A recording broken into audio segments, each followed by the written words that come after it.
Non abbassare la guardia, portare la mascherina quando non si può mantenere il distanziamento, evitare gli assembramenti non è un refrain che vuole spaventare, ma un invito alla cautela perché il virus non è scomparso. In Veneto 22 i focolai, certo in diminuzione, ma restano. So che se non facevamo di testa nostra oggi saremmo nei guai e questo ve lo dico.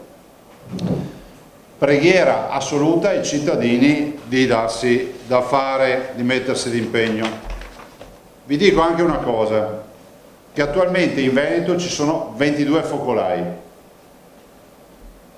e se andiamo, dopo vi do una tabellina, uno studio che mi sono fatto fare dalla dottoressa Francesca Russo, se andiamo a valutare le settimane che vanno dal 25 di maggio, quindi fate blocchi di settimane, no? Partendo dal 25 maggio, 132 focolai la prima settimana, dal 25 maggio al 31 maggio, dal 31 maggio al 7 giugno 75 focolai e poi la settimana successiva 56 e poi quella successiva 35 e poi questa 22. Vedete che siamo passati da 132 focolai a 22, quindi non è vero comunque che sono aumentati i focolai. Vi ricordo che focolaio per noi significa 2 persone infette nello stesso contesto. Prova ne sia che oggi vi annuncio che abbiamo fatto partire una lettera a tutti i dipartimenti e faremo gratuitamente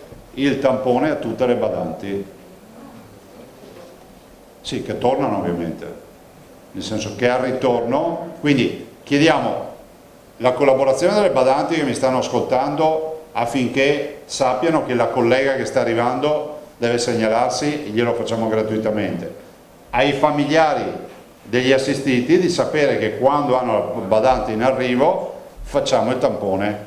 Luca Zaia è intervenuto anche nel dibattito sulle linee guida per la riapertura delle scuole. Scandaloso definisce l'atteggiamento del governo refrattario al sostegno agli istituti privati che in Veneto ovviano la mancanza di strutture pubbliche sufficienti per l'infanzia. Se tu non mi garantisci le scuole pubbliche, io comunque i bimbi dell'età dell'infanzia in Veneto, che sono quasi 80.000, li devo mandare a scuola, su 1112 scuole. 80.000 bimbi su 1112 scuole che hanno un contributo per noi, unica regione in Italia, di 38 milioni di euro quest'anno, che sono bimbi che se noi facessimo off alle 1112 scuole avremmo 80.000 bimbi che non sanno che campanello andare a suonare perché non esiste l'edificio pubblico che garantisce la scuola dell'infanzia. Questo è quello che sta accadendo.